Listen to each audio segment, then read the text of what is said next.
Right, you're welcome, everybody. If this is your first time of being part of our annual retreat as an entrepreneur, as a professional, you're welcome. I actually run a couple of communities of professionals, corporate executives, and every year I bring everybody on one platform and we go through a series of preparations and teachings on what it takes to, prepare for the next coming year, especially business-wise, especially professional-wise, because um, no matter the fact that sometimes things can change, but when it comes to the economy, there are certain things that are predictable that if we understand as professionals and entrepreneurs, we can be able to do a lot more, achieve some more, and experience that consistent growth in what we are supposed to do. So far, we had 530 people who registered to be part of the retreat from different countries, more than 10 different countries. So we have people joining in from different time zones, and some are not able to join because it's too late in the night.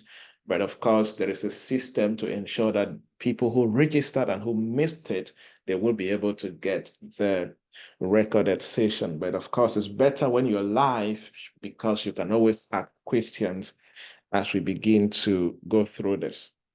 In the last 12 years or so, I have been a coach, I have been a consultant to different companies across different countries, 20 countries so far, and of course, in different continents and different industries. And over time, one thing that I am privileged to get access to is insight and information, and also as a consultant is that ability to always anticipate and work with other experts to try to understand how will the economy change in the next coming year? How will the economy change in terms of Africa? How will the economy change in terms of North America, in terms of Europe, in terms of the Middle East, in terms of Asia, and so on? And the purpose of all of this is just to prepare the business leaders and the professionals to understand what they can do to better position themselves to lead their businesses, and of course, as working professionals, what you can do as a working professional in an industry, in the marketplace, in a way that you can position yourself and remain a relevant, valuable key player in your industry as a professional. Because we are now in a dispensation where if you are ignorant and you're passive and you are a reactive professional, you will be left behind, whether you like it or not, because the economy and the marketplace is at a faster pace than it used to be. And only people who have the ability to adapt with what is happening will consistently be relevant to their customers as business owners, or to be relevant to employers as people who work for different companies. So the purpose of this is to help us to prepare, because every new year, there's always going to be a transition, because institutions and industries and leaders and countries, they always have things that they want to do in the next coming year. And those things always trigger a lot of changes in the economy and in the marketplace. And it's important that as professionals, it is good to take out that time and retreat and prepare for those changes and make sure that you are not reactive. There are two types of professionals and entrepreneurs in the marketplace. There are entrepreneurs who are reactive. There are professionals who are reactive. Then there are entrepreneurs who are proactive, and there are professionals who are proactive. And you are on a safer side when you are a proactive professional and entrepreneur who doesn't allow things to happen before you start reacting, but who tries to anticipate and be proactive enough to take certain actions that will position you in a place where you can positively lead your business and, of course, your career. And before I go, in the next 5 or 6 days, there are a couple of key things I'm going to handle each day. But in this day one, I think the first thing I want to do is to establish what a professional retreat is, because it's something I always encourage people to do. It's something I always encourage CEOs and professionals to do. As a corporate coach, many a times I have led individual companies to do their own retreat as a company, and it plays a big role in the impact that they are always able to create in their businesses and, of course, in their industries. Now, what is a professional retreat? And I would like to explain this in 5 key points so that you can use it personally as a leader, as a professional, to know what to do next time. Number one, I consider a retreat as a transformational stop. A transformational stop. What does that mean? It means that a retreat acts as a stop where you take a stop from routine, you take a stop from the things you have constantly been doing, either throughout the year or in the last couple of years, because there are some people that they just run, they just operate, and they don't have that time where they really just stop to reflect and go through a thorough process that can enable them to create more and create better stuff for their careers and for their businesses. So a retreat is that transformational stop where you are able to position yourself through a transformative process and go through that transformative space where you carry out proper reflections that you can use for your growth. Number two, a retreat is also a sanctuary for innovation. Because when you take a stop and you focus on reflecting and studying and growing and planning and restructuring, it becomes a sanctuary for innovation. Many people use retreats to launch new products, to design new products, to perfect new products, and to do different things. So it provides that sanctuary where you as a leader, you as a professional, you are able to keep away all the distractions and foster innovative thinking and creativity for the purpose of the next phase or the next season of your life, of your career, and your business. And it is very important to always have that stop and just go through that process that can enable you to be more creative and more transformative. The third way I look at the retreat is as a catalyst platform, a platform that can catalyze you to do more, a platform that can serve as a catalyst for rejuvenation, as a catalyst for transformation in terms of professional productivity and personal productivity. Because it is possible for you to operate for 5 years and you are not operating at your highest level of productivity, and you're doing the same routine and you have not really taken time to just take a stop to really understand if what you have been doing over the years is really producing results and if there are certain things that you can change as a professional. The next way I look at the retreat is it's a platform for unfiltered thinking. That's why if you are in a season or in a period of retreat, it is very important to create time, set some time aside where you just properly think through, go through the process known as unfiltered thinking, where you're just thinking properly in the right environment, going through deep thinking, critical thinking, analysis, and you have cut yourself off from certain societal distractions and norms and all of that. And maybe some people take retreat in a hotel or in a retreat center or anywhere, and they're just there with a notebook, with a journal, with their projects, with their ideas, no mobile phone, no television, and they're just going through that process of deep thinking and reflection and unfiltered thinking for the purpose of creating something new and reassessing what they have been doing, looking at the gaps, looking at the challenges, and then, of course, they create something better. And the last way I look at a retreat is it is a platform for you to access new knowledge and new perspective. It's a platform for you to access new knowledge and new perspective. Sometimes I do that a lot. Sometimes I get some books and I keep them for a particular time where I'm going to study those books, because if there are books that I know that these books can enable me to gain new perspective, new knowledge, and new ideas that I can use to enable the work I do, I can use to enable the business I'm building. I like to study it at a particular time where I will have a deep dive in that particular book and use the ideas and the concepts to contextualize in the business or the work I am doing as a person, right? And it's the same thing, right?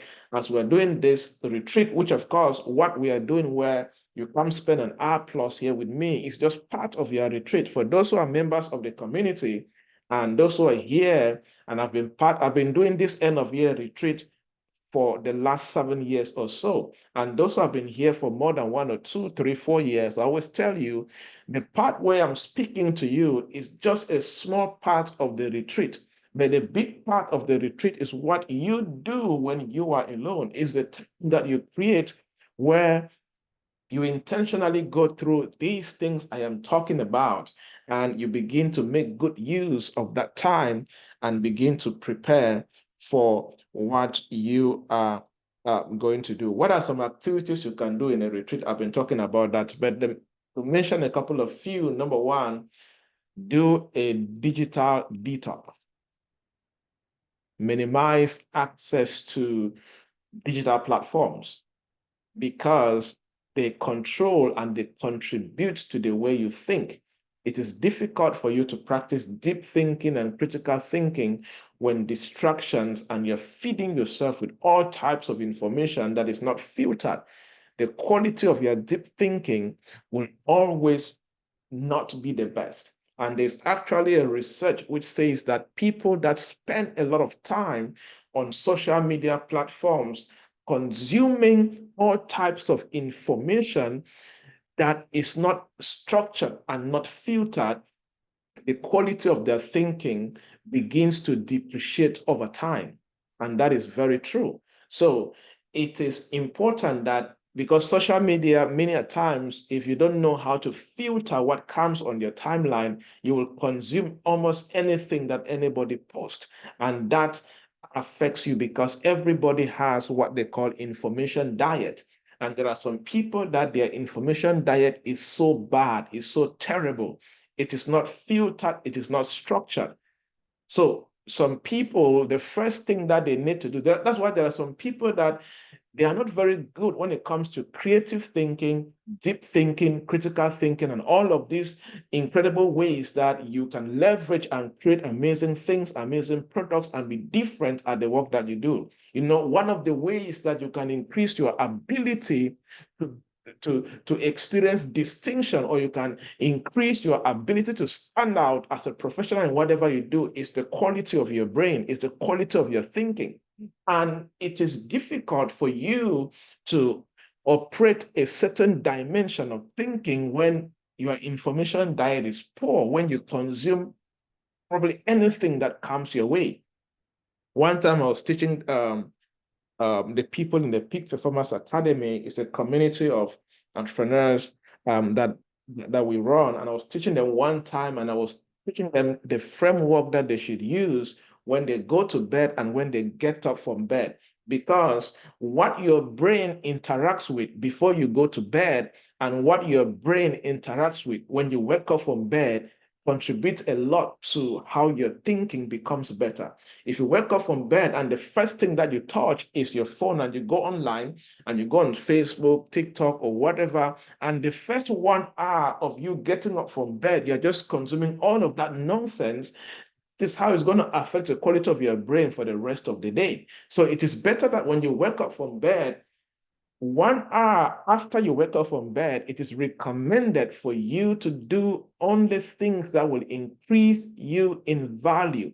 Do only things that will increase the quality of your concentration, of your focus, and your brain, like reading a book, like maybe you can listen to an audio book and you can do meditation, you can pray. These are the things that are recommended when you wake up. Again, and before you go to bed, it is not advisable that the first thing that you do when you sleep off is leaving a noisy area or leaving social media and all of that. No, it is recommended that if your bedtime is 10 p.m., it is recommended that you go off social media at 9 p.m., right? Or you exclude yourself from all distractions and noisy stuffs at 9 p.m. And so that you between 9 p.m. and 10 p.m. you do the right things with your brain. You try to filter your brain per se. You try to read a book. You can read the scriptures. You can listen to an audio book. You can even try to write a journal of how your day was and the lessons that you learned. These are things that if you do them, if you're listening to me and you have been struggling to really think with clarity and deep perspective, do these things for 21 days. You will see how the quality of your thinking will start changing gradually, right? I just felt I should explain that deeply. Maybe somebody needs it and they can practice and they will see some changes. Is that helping? Did that help somebody?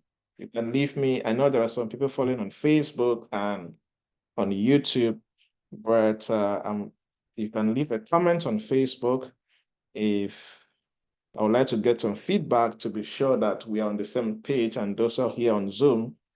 Are you being challenged so far as we lay down the groundwork and this introduction? Are you being challenged so far?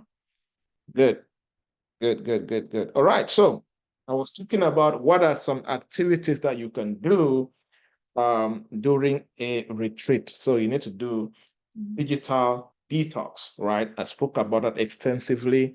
Number two is you can do what I like to call personal creative workshop. Personal creative workshop. What does that mean? One of the most important things to do in a retreat is to work on your projects, right? Work on your projects. If you're an entrepreneur, your projects can be a new product you want to launch. Your project can be maybe you want to scale your business, you want to improve the marketing of your business. If you are a worker, maybe your projects could be you want to gain promotion in your company, and you can decide that, how is there a way that you are going to go through to gain promotion? Are you going to work on your CV and resubmit, or are you going to have a 1-year plan where you're going to take more responsibilities, grow in leadership, and show that you're a valuable person in the company who can be promoted, whatever, but always have projects that are important to you for the next phase of your life that you can go through what I call personal creative workshop. The purpose of this workshop is that you begin to design action plans and processes and strategies that you are going to take after your retreat to advance your life.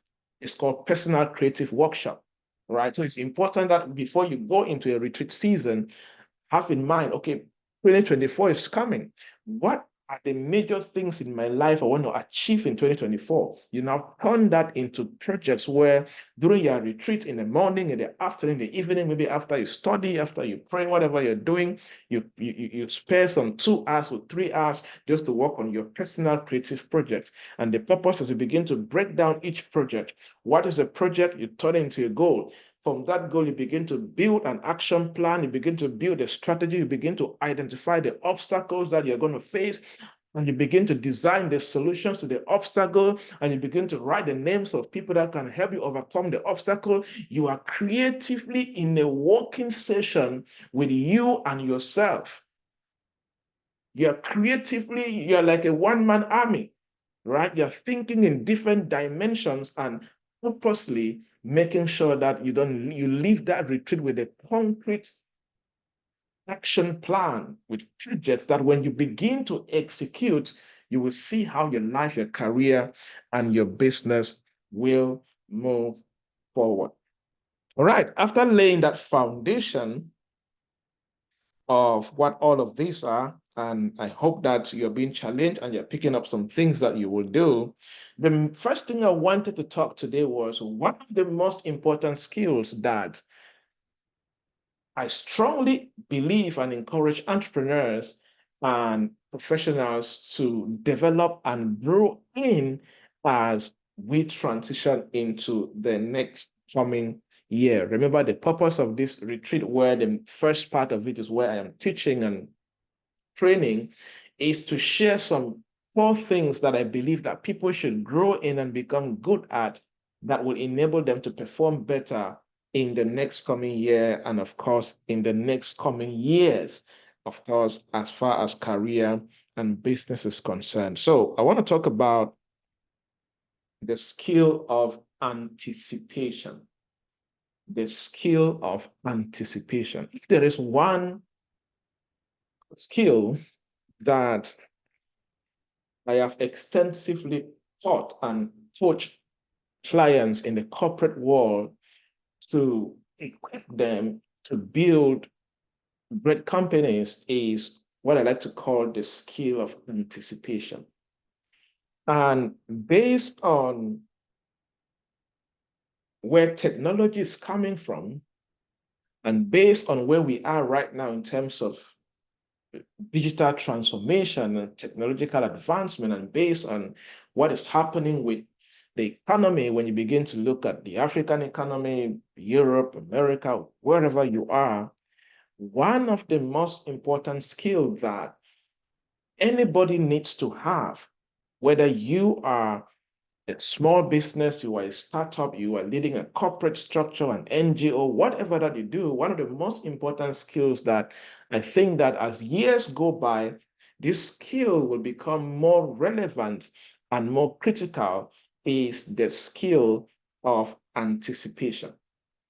It is very important in this dispensation, where you just have the ability, as the word says, to anticipate, but in a more professional and structured way that can position you in a place where you can make firm and informed decisions that will contribute to the growth of your career and your business. Now, what is the skill of anticipation? What is the skill of anticipation? I will explain this in 5 points. Number one, the skill of anticipation can be seen as future mapping. I like to call it future mapping. What does that mean? This is the situation where you as a professional, you as an entrepreneur, you have this potential to envision the future through trends and different scenarios that are going around you. So you're able to combine trend analysis and use scenario planning to map the future of your career or to map the future of your business. Now, let me say, for example, there is somebody here who is, let's say, in digital marketing in a small town in the northwest region of Cameroon known as Bamenda. So from using any location, I will explain in detail, because 500 plus people registered for the retreat from more than 10 countries, and not everybody is not from Cameroon, right? So we use different names so that we can all be on the same page. But let us assume that there's somebody here right now following the session, and you are in social media marketing or digital marketing, and you are in the northwest region of Cameroon in the city of Bamenda, right? And in the last couple of months and in the last 2, 3 years, one of the major things that has disrupted digital marketing is AI in terms of copywriting and many other stuffs. But a lot more is going to be disrupted as far as digital marketing is concerned. I was actually talking to a guy who is in the United States, and he runs this amazing digital marketing company with just 2 staff, but he is using what they call bots. And he has created a system of bots where if a client comes to him and say, I want you to market this phone, he has a couple of bots and he will go pick just one of the bots and say, this phone needs to be marketed and this is the budget of the marketing and all of that. And the bots are all interconnected and all of that. And he has all these systems in place, AI, where they will create the marketing, create the ad, write the copywriting. AI will design the flyer, design everything, and he will just come see a ready-made ad and just click OK, and the whole system will cause that ad to run on all platforms. Meanwhile, it's the same thing that another company will need about maybe 2, 3, 4 people to do the same task or to run a professional ad. In some companies, they will need a human being who is a graphic designer. They will need a social media marketer. They will need even a social media manager. And this guy has a chatbot that automatically replies comments on Facebook. And the same chatbot automatically reply messages when anybody asks a question about that particular ad. You see, everything is done automatically. Now, if you are a digital marketer, the skill of anticipation using the future mapping concept can help you to start envisioning the future of your profession. You begin to look at you begin to look at ways that you can take the trends that are already happening, known as trend analysis, and you begin to create possible scenarios that will happen as far as your career is concerned, and you begin to adjust yourself in a way that you can adapt quickly so that you should not be replaced quickly or be replaced by a bot quickly. Meanwhile, if you adapted, you will know exactly what to do and when to do, so that when that time is coming, you will not be struggling. There are many people right now who are totally ignorant of how technology is going to shift their careers and their companies in the next 2 years. And they will wake up one day and they will notice that I no longer really have a job because of the way technology has advanced and is taking away my job, right? So you begin to use future mapping, where what you do is you use trend analysis and scenario planning, and you begin to envision, how will my industry change? How will my occupation change?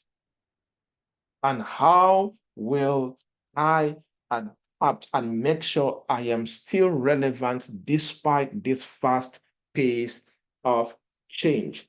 And it doesn't matter where you are, because the point is that technology is an inevitable force. If it is not yet affecting you, just give yourself some time. It will definitely affect you. And the question is, will you be ready for it? And 2024 is one of those years where it is anticipated that the change will be heavily faster than it has ever been. And this will touch across all continents and all nations. I was reading a paper and somebody said that anywhere there is a human being that has access to electricity, access to any digital device, has access to any form of internet, that person is either at risk of losing whatever they have as a job or a business, or that person is either at an advantage that they will take opportunity of the advantage. Because the good thing is that technology is bringing both disadvantages and advantages. So the people who are prepared will take the advantage, and the people who are ignorant will definitely enjoy the disadvantage. Right, so that is number one, meaning of the skill of anticipation. Number two is intuitive age. Intuitive age. If I say that you have the skill of anticipation, it means that you have this intuitive age as a professional, as an entrepreneur. Now, what does that mean? It means that you, over time, cultivate your intuition, because in business, actually, intuition is an asset. There are some things that sometimes your analysis will get wrong. But God created every human being and gave you what is known as a human spirit, and gave you a soul, and gave you feelings. Many a times people don't tap into their intuition because people are not good with two things: concentration and focus. If you struggle to concentrate and you struggle to focus, many a times you will not know how to tap into your intuition. And in this dispensation, intuition is a very important skill. Sometimes when you read top CEOs, you hear them talking, sometimes just follow your intuition. Sometimes data may actually be wrong. And sometimes your intuition may actually put you on the right path. But am I saying that you should depend on your intuition? No. I'm saying that sometimes you can do that. But one thing that intuition is good is that it can give you glimpse of possibilities that you can begin to research deeper. Sometimes it's not good to just ignore your intuition. If you start feeling that, oh, maybe this can happen as far as my business is concerned, why not do further due diligence and research in what your intuition is telling you than for you to wake up tomorrow and say, had I known? So the skill of anticipation includes you making good use of your intuitive edge, either in your professional or in your career as a professional or in business as an entrepreneur.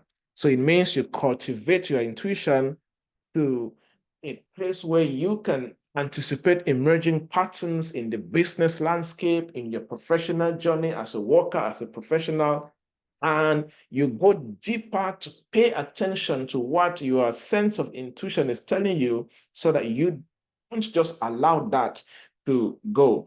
The next point under the skill of anticipation is empathetic forecasting. Empathetic forecasting.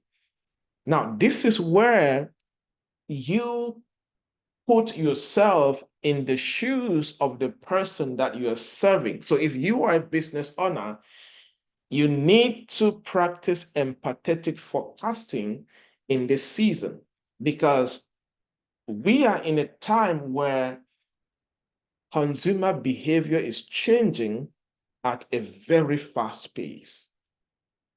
At a very fast pace. And for people who are working, the expectations of employers, from global companies to continental companies to national companies, the expectations of the employers are also changing very fast, because the more the economy is changing, the more innovation is forcing disruptive change in various industries, the more employers and company owners are in a state where they are needing a lot from their team members. So having the top skill of empathetic forecasting, where as a business owner, you can anticipate the needs of the customer and you can anticipate the market shift that may happen in your industry, it will benefit you. It will benefit you. So practice empathetic forecasting. Just put yourself in the shoes of the customer and you begin to anticipate, forecast. Oh, if I were the customer I am serving with my value, what will I want? What will I expect from the business?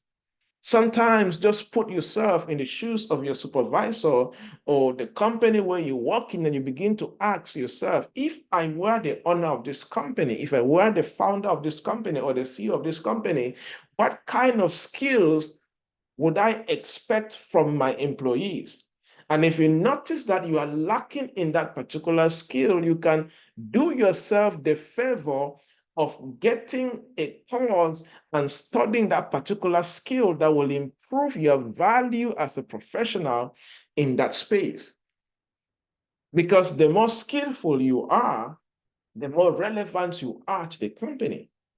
And the more relevant you are to the company, the more conscious they are of the value that you bring to the business, and it becomes easier for you to be used and for you to be promoted if the time comes, or for you to be given new responsibilities and new projects to manage as a professional. So that is what it means to have the skill of anticipation. I want you to hear me and hear me very well. There is a lot that is happening.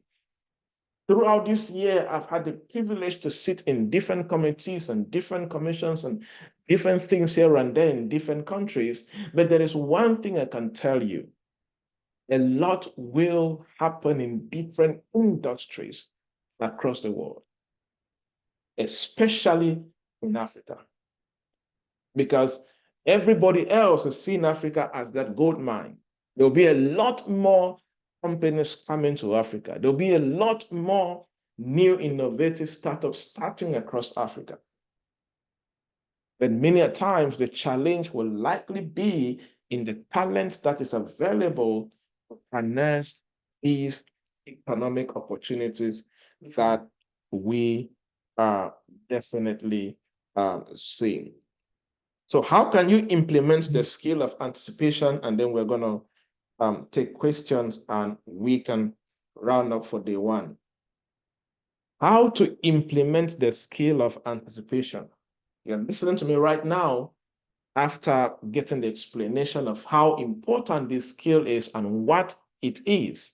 And you're wondering, how can I implement this so that I can use it better in the next coming year? How can I implement this in my business, in my job site, or as a professional so that I can become more and more relevant in the work that I do? Number one way that you can implement this skill of anticipation is regular trend analysis.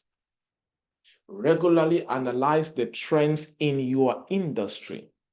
And I hope when I say in your industry, you know what I mean. I've always encouraged people that one of the best things that can happen to you at the age of 25 and above, if you're a serious professional or entrepreneur, is that you have identified the key industries where you are going to be a top player, because there is nobody on earth that can operate in all industries. Even the richest people on earth, they are not in every industry.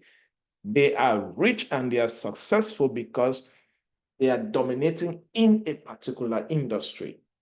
One of the best things that can happen to a professional, to an entrepreneur, is to identify what is that industry that you're passionate about, you like a lot, or you feel that this is where you can contribute to humanity through that industry.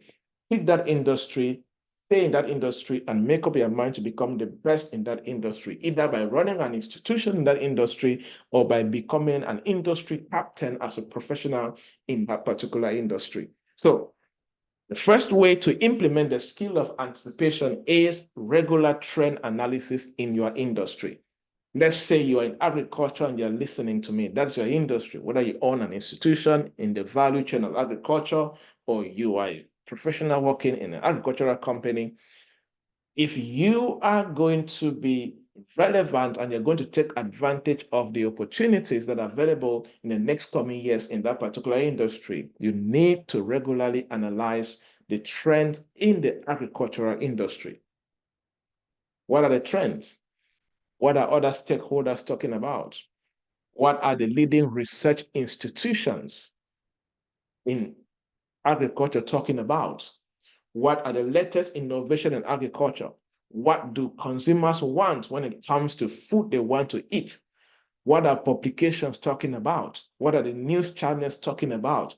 All of these trends are for you to consume them as a professional and begin to analyze them for the purpose of making decisions for your institution. So regularly analyze industry trends to identify emerging opportunities and emerging threats. Opportunities are what you can take advantage of in that industry, and threats are what you may need to design a risk management strategy around so that that threat should not destroy your business or destroy your career. There are some people that they have no idea of the possible threats that may happen to their business or to their careers. They just wake up one morning and the threat manifests and it hurts them. It destroys what they're trying to work on. But when you begin to regularly analyze the trends analysis in the industry where you play as a key player, one of the things that happen is that you spot opportunities and you create a strategy, you create a plan on how to take advantage of the opportunities. When you anticipate a threat, you begin to design a risk management strategy on how to manage that threat and keep your business operating or keep your career growing as a professional. Number two is build diverse network. Build diverse networks. This is probably one of the best things that you can do as a professional. If you will be in the position where you can implement the skill of anticipation. You know, your ability to engage with diverse thought leaders and professionals from different sectors of your industry in order to gain varied perspective is important for your future possibilities. Your brain alone and what you know alone is not enough for you to practice the skill of anticipation. You anticipate better and you design better when you have access to different minds and different thought leaders based on what they also anticipate and they also see. And the point here is, it's not just you consuming from them, it's also them consuming from what you think. It's also them consuming from what you think. Many a times, for example, I've had the privilege where sometimes companies just call me and say, okay, Joybert, I want to pay you for your coaching for 1 hour. What we want to do is ask you questions about what you think about this industry, what you think may happen if this happens and this happens. Because they understand that the best way to design, the best way to build, and the best way to anticipate is having access to what other people think. And one of the best ways to do this is for you to be in diverse networks. For example, sometimes you can go on LinkedIn is very good with this. On LinkedIn, you see several groups on different industries. You just join those kind of groups and you begin to see what other experts are talking about in your industry. Some of them will blog, some of them have newsletters, some of them have YouTube channels, some of them have podcasts, some of them will share articles that they have read, some of them have written books and all of that. When you begin to have access to those perspectives, you will be in a better position to anticipate. And one of the best things that also happen when you have access to this kind of platform is you also begin to read the research that they have also read or they are publishing about that your industry, and you begin to consume it and use it for your own advantage. Let me tell you something. If you are serious, except you're here and you're just comfortable at what you're doing and you don't desire, to become better, to become more relevant, more impactful, and more successful. But if you are really serious at what you're building, either as a career or as a business, these are some things that you have to do that will enable you to stop playing at an average level. There are many people that are heavily endowed with potential and ideas and intelligence, but yet they're still playing at a lowly level because they are not able to implement these foundational ideas that can contribute to their greatness and to their manifestation. So I hope that this is giving you some ideas and some things that, because the goal of this research is to challenge people to operate in the next coming year from a place that is different from what they have been doing in the last couple of years. That's the goal. The goal is that when you begin to operate after this retreat, after this time that we're going to spend together, the way you're going to execute, the way you're going to approach things, the way you're going to design, and the way you're going to start doing whatever you're doing, it will be different. And the results that you're going to achieve will be better. There are some people that do things for 5 years, and they will achieve the results that somebody would do the same thing just for 1 year and achieve. Sometimes the major difference is the quality of knowledge and information that they have and the way they do things. There are people that are doing activities, and the activities that they're doing can only produce great results after 5 years. But there are some people that are productive. And when you are productive, what people do as activity, they're just busy, busybody is not productivity. They're just busy doing activities, but not really doing it the right way, in a way that is efficient and effective. So they take a long while to achieve what they could have achieved in just a year or in 2 years because of how they're doing it and because of the quality of their knowledge. All right. So what is the third thing that you can do to implement the skill of anticipation after today? Practice scenario simulation. I did explain this briefly.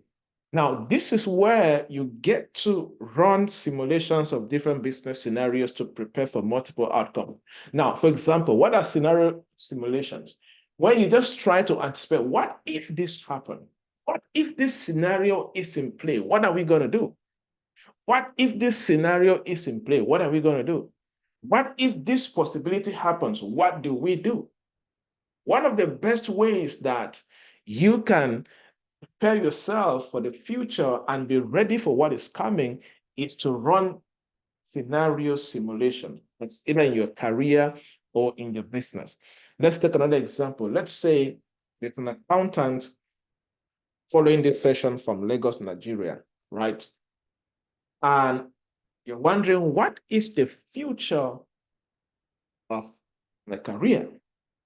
One of the best ways to anticipate this and use the skill of anticipation so you are ready for next year and the next coming years is to run scenario simulations.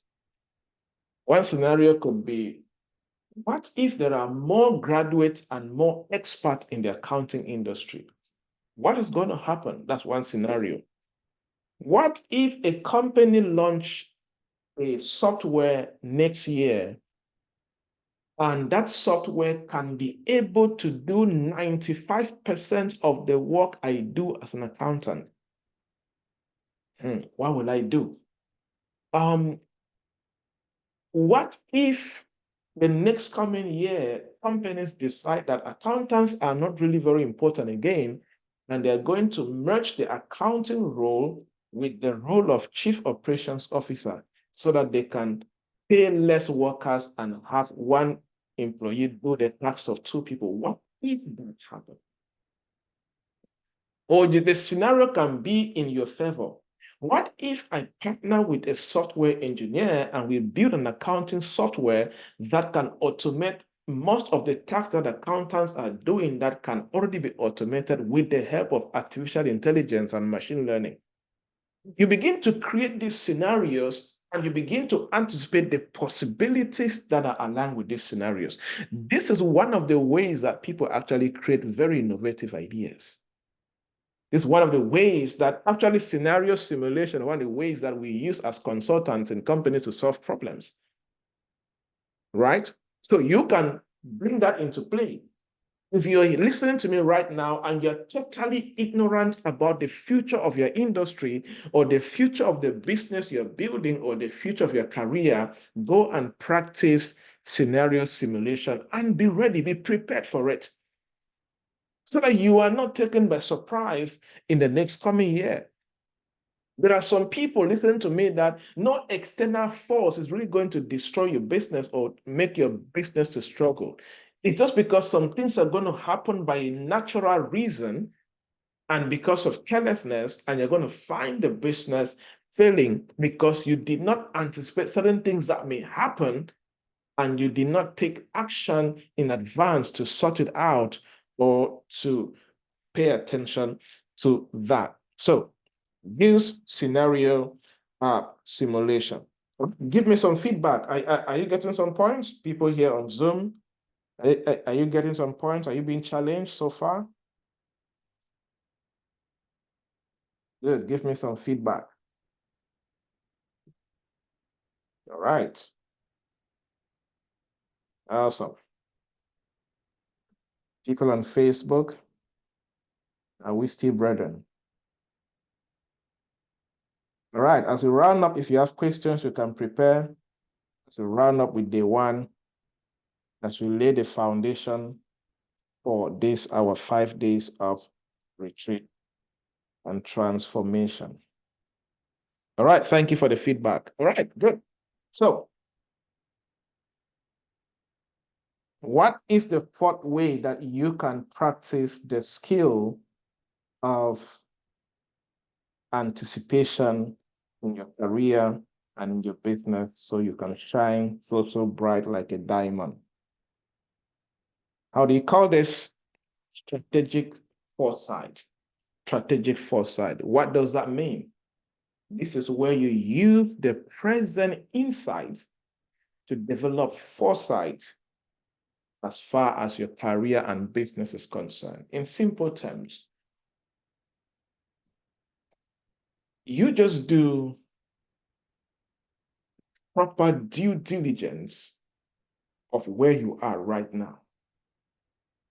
Gather all the insights that you can gather about where you are right now and where you're coming from. You look at the history, you look at the insights, you now use the tool and get foresight where you are going to. It's called strategic foresight. You use insights to develop foresight into your career and into your future. Why? Because how you got here, that information is important. And whatever is happening at this stage of your life, that information is important. Strategic foresight actually works very powerfully when it comes to personal finance. It also works a lot in business and career, but let us use the finance setting here. You know, if you're listening to me and you've been struggling financially for a long while, let's say financially struggling, financially means maybe you're living hand to mouth or you barely take care of your bills, you know, you're always catching up when it comes to money. You have never just had abundance of money without problems. But anytime money enters your hand, it's gone, it's finished, right? Hand to mouth, paycheck to paycheck. One of the ways that you can break from that pattern is strategic foresight. You look at your finance history. Your finance history includes how you make money, how you spend money, and how you keep money, and possibly the actions that you have taken to multiply your money. You need to gather all of that. It's important for your financial stability in the future.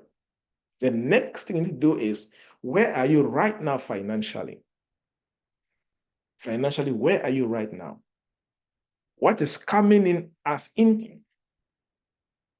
Where are you spending the money? What are you able to keep? What is your mindset towards money? What are your current, do you even have goals as far as money is concerned? Do you have ideas on how to gain a new skill so you can add a new source of income? All of that, you will begin to see certain gaps and certain things that are holding you back from really experiencing that financial sustainability and stability. You know, there are some things in the money game that you will not really just overcome blindly and ignorantly. There are some things that you have to set out when it comes to your history with money and your present insight with money or situation with money so that you can create a better strategic foresight with money, right? So this is how you can use strategic foresight to anticipate and create some changes that will favor what you do and how you are doing it. The next way that you can implement the skill of anticipation is continuous innovative learning. Continuous innovative learning. Now, what is innovative learning? Innovative learning is because there are some people that, we're in a generation of, there's a lot of talk about personal development, right? And people easily brag on how, I read 10 books a year, I read 20 books a year, I read these books a year, and all of that.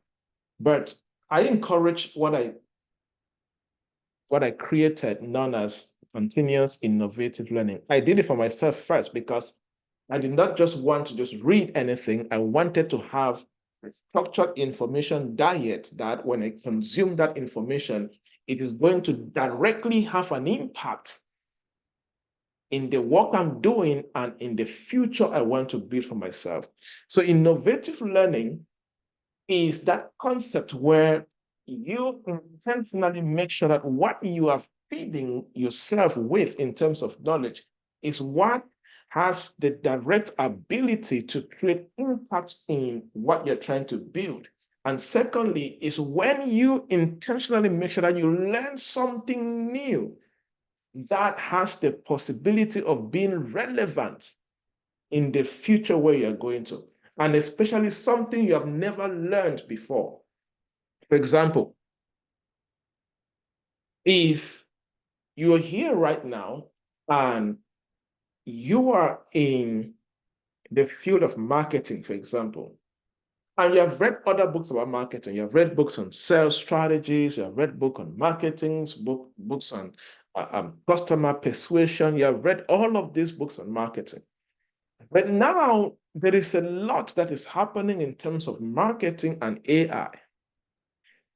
One of the ways you can practice innovative learning is to buy a book on artificial intelligence so that you understand a rising sector that has a direct impact of your sector where you operate, because that direct impact is already there. But if you don't practice innovative learning, traditional learning is when you're only reading things around what you are used to reading, but there are other areas that are new to you and they are impacting what you're doing, but you have not stepped up to consume it, is going to negatively affect you, right? And one thing about innovative learning is that it puts you ahead of everybody else in your industry.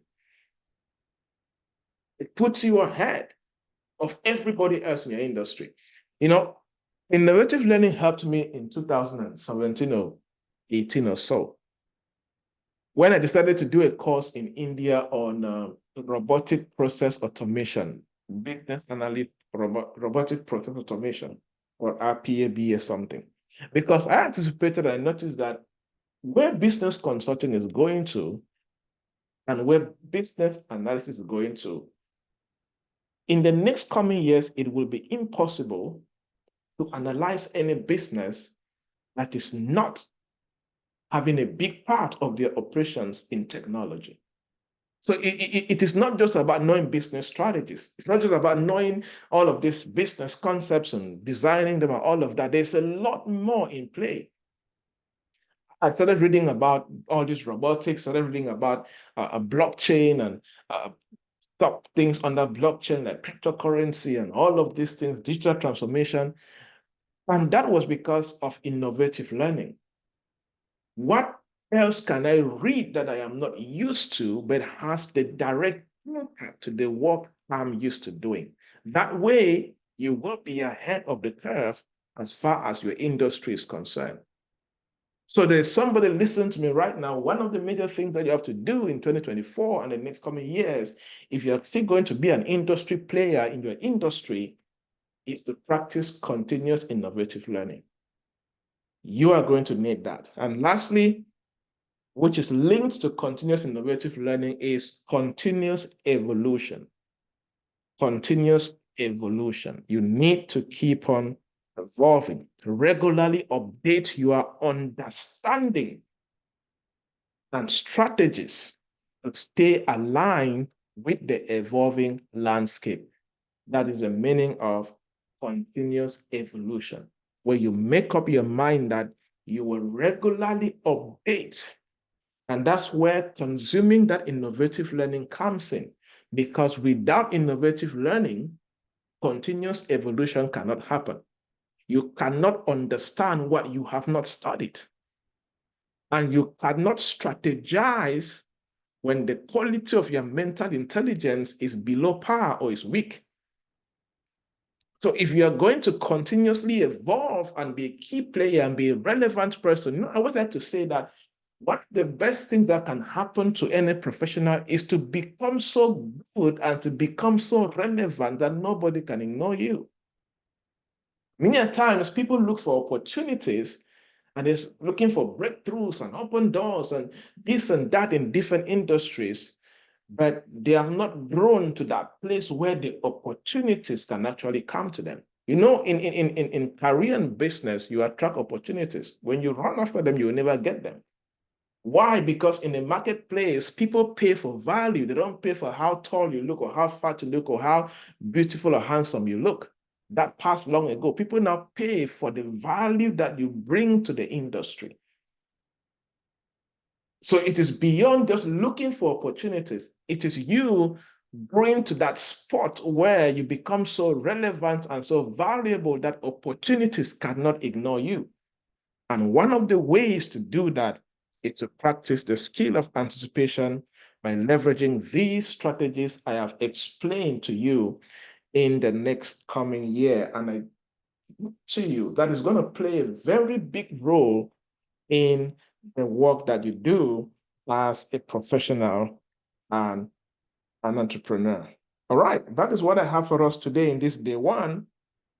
And I hope that it challenged you, it inspired you, and it's causing some movement in your brain for you to make some changes as you begin to prepare for the next coming year in these last few days of the year. Lastly, I always like to encourage people before I take questions. I always like to tell people anytime you attend a teaching session like this or a coaching session like this, always make sure that you do two things after the session. Number one, write the things that you will stop doing because of what you learned.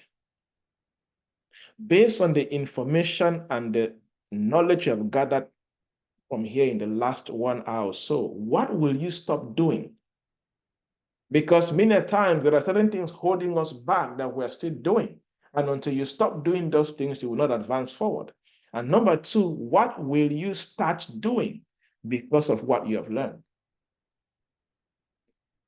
If that information really made sense, if the knowledge really made sense, one of the things that should effortlessly happen to you is you knowing clearly what you will start doing so you can move your life and your career forward and experience that incredible progress.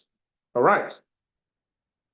Good. Any questions so far? I can get questions. Any questions?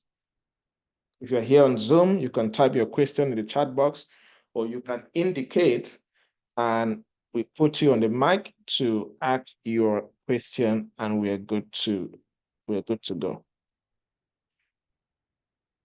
Any questions so far?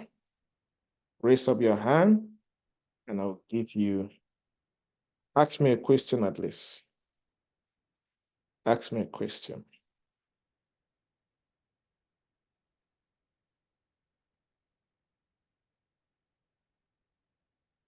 Yes, for those who join in late, we will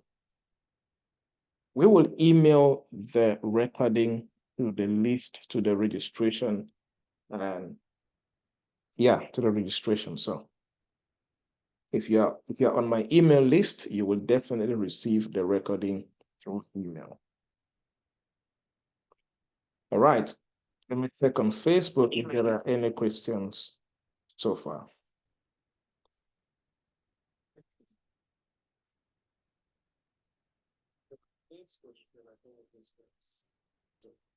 All right, good. Thank you so much to the amazing people that followed on Facebook. Thank you, Evangelist Gilbert, Solange, who Solanges, and Gilbert, and so on. All right, good. So,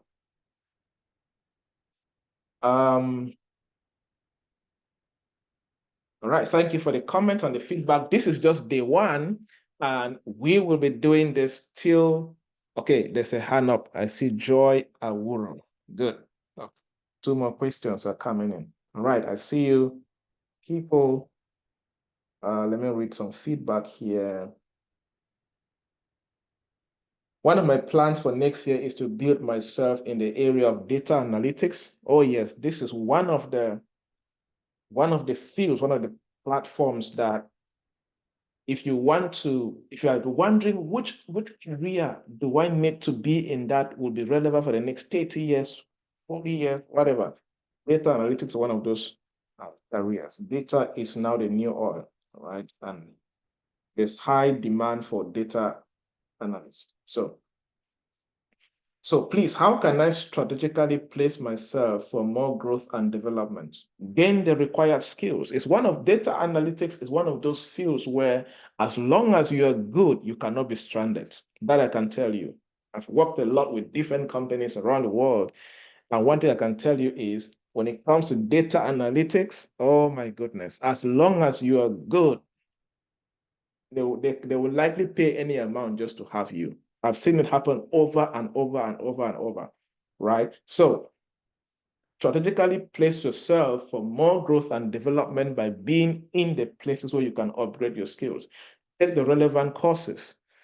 Be in communities where you can meet other data analysts that are making sense and they're sharing the new tools and platforms that you can use to be good at the work that you do. As I said about innovative learning. Are there any special tips you can recommend to help someone to be consistent in what he is doing? The foundation of consistency is number one, have a clear vision. Are you convicted that the path you are pursuing is the right path for you? It is difficult to be consistent in a path you are not convicted about. Consistency is very easy for a purpose-driven person. And show me anybody who have truly found purpose. One thing you will find in that person's life is consistency because they are operating from the place of conviction. They know that this path is my path of manifestation. This path is my path of success. This path is where I've been called to create impact. So the foundation of consistency is that purpose, conviction. You are sure. You cannot be consistent in a path where you are 1 foot in, 1 foot out. You cannot be consistent in a path where you are doubting.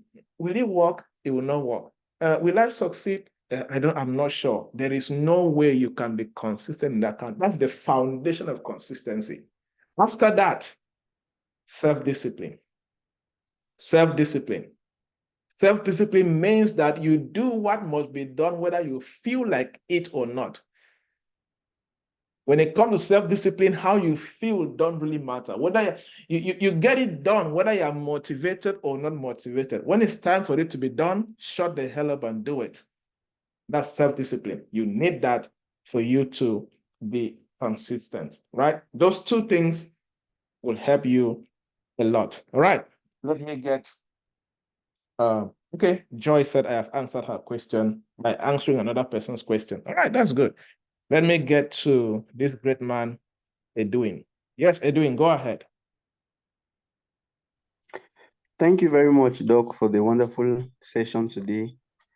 Actually, I'm into the field of data analytics, and one of the things that I face is a lot of time spent in cleaning data. And when you spoke about AI today, I was just wondering, what advice can you give someone like me to actually facilitate data cleaning? Are there some AI tools that I can learn so that I can facilitate my data cleaning? Because I realize that I spend a lot of time, and in the long run, I might lose clients if I keep spending more time in analyzing one data set for a client. Yeah. Thank you. Okay. Don't bother what is happening. Now, one of the things that is happening in the data analytics field is that it is really, really advancing at a high pace. That's one thing I can guarantee you. And that problem or that challenge of cleaning data, I have heard other experts complain about it, especially when we are having a session with different people. I have heard them complain about maybe we're working on a project and the main challenge is how much they spend in cleaning data. And I've heard a lot of rumors of different people trying to build platforms and technology that can actually enable them to be able to clean data. So the point is, can you start doing research to find out if there are platforms that or technology or tools available that people are building which they can use or you can use to clean data as a professional in that particular field, right? You can begin to do that analysis, you can begin to work on it, you can begin to do that research. And one thing I'll be teaching also is in business, there are some challenges that sometimes as a person, when you face, you can decide to take it as a business opportunity. Sometimes you can ask yourself, who can I partner with? Maybe you are not a software guy, maybe you're not a very technical guy, but the question is, who can you partner with as a professional to be able to build that technology that you need that can help to clean data? Right? Are you getting me? Is the doing still there?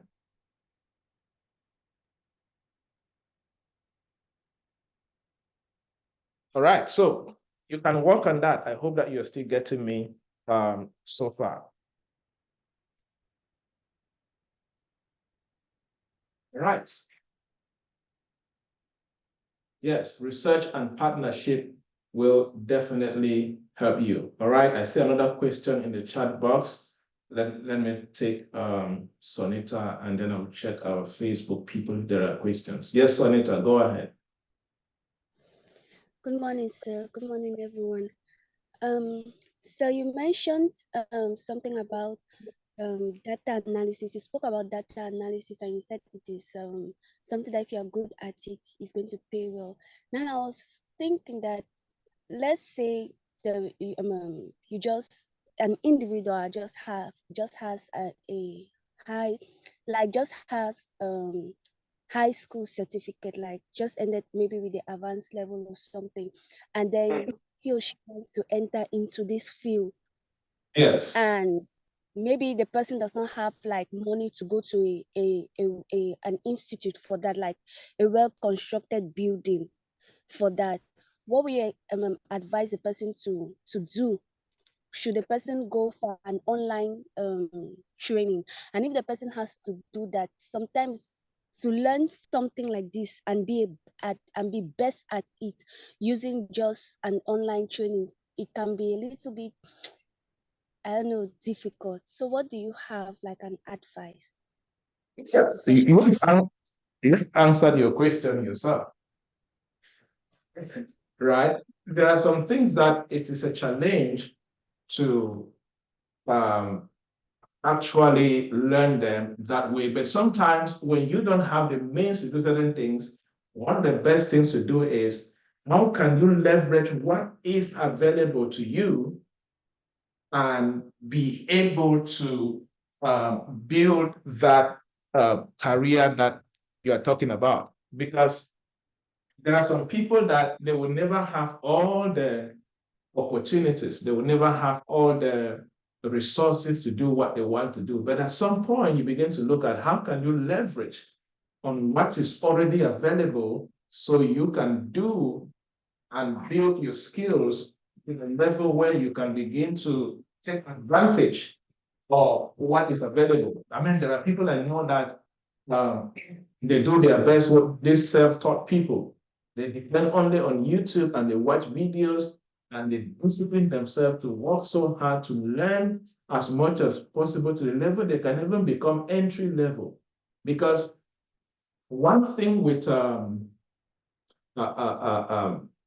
with this kind of fields like data analytics that is driven mainly by the quality of skills that you bring to the table. I know many people that have been recruited as data analysts and they don't have the the standard certification issued by an institution or a particular licensing body. But as long as they are good at data analytics, that's all that matter, right? So again, this goes to everyone. Sometimes there are things you want to do, but you don't have the skills to get them done. One of the best ways that you can do this is what is available to you and how can you go the extra mile, leveraging what is already available so you can get what you don't have and begin to scale from that very point. All right, so one last question here on Zoom. What about someone like me who studies linguistics in school? Which field can I integrate myself probably in the coming year? I was thinking of something in demand in the IT world, but I don't know which exactly to choose based on my educational background.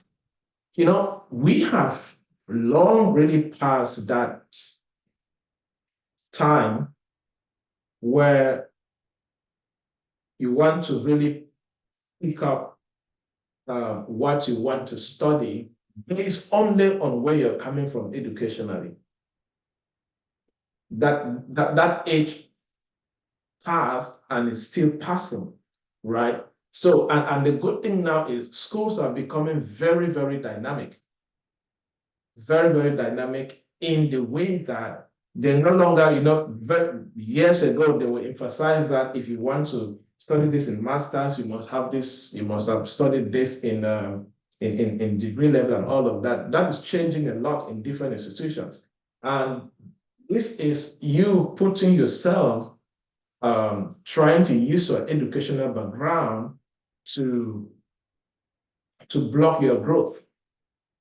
One of the most important mindset in this dispensation is what they call the growth mindset. Growth mindset is having the belief that you can become anything you want to be if you put in the hard work, the commitment, and the diligence. So the question is not about your educational background. The question is, what are you willing to commit to? And what have you made up your mind that this is the career path I want to walk, and I'm willing to pay the price it takes to become a professional in this career path? That should be your focus, not you using. And let me tell you something, any educational background is a gift. The truth is there's no knowledge that is a waste.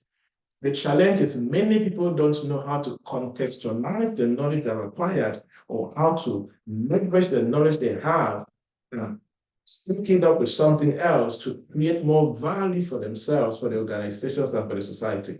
So my question to you is, what are you interested to do based on sometimes people just use the word IT, they don't really know what IT is all about. Maybe you should go and do a lot of research. What are the various subfields under the IT industry?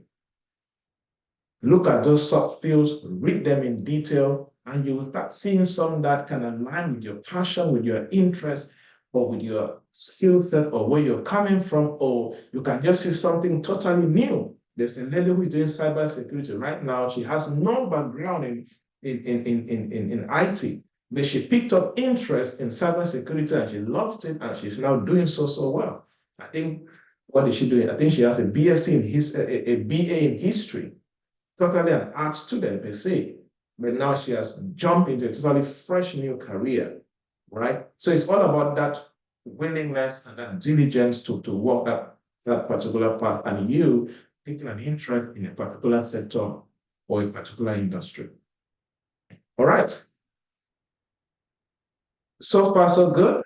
That is it for today. This was just day one, and we will continue with day two tomorrow, same time, 4 a.m. Cameroon time, 9 p.m. for Central Time. Anybody who is in North America, you can break it down to your local time wherever you are, and let us meet here on day two, tomorrow same time, and take another topic on what you need to know and to be aware of as you prepare for the next coming year. I hope that you were challenged and you were blessed, And if this is your first time of being part of our annual retreat, hopefully you will definitely, you are definitely blessed. And this is what I've been doing for the last couple of years. This is like our 7th year of doing annual retreats with entrepreneurs and professionals, and we'll keep doing it. So if you join in late and you registered, you will definitely receive an email of the recorded session that you can use. All right. Thank you so much for your feedback on Facebook, on YouTube, and here on Zoom. See you guys tomorrow, same time. Cheers.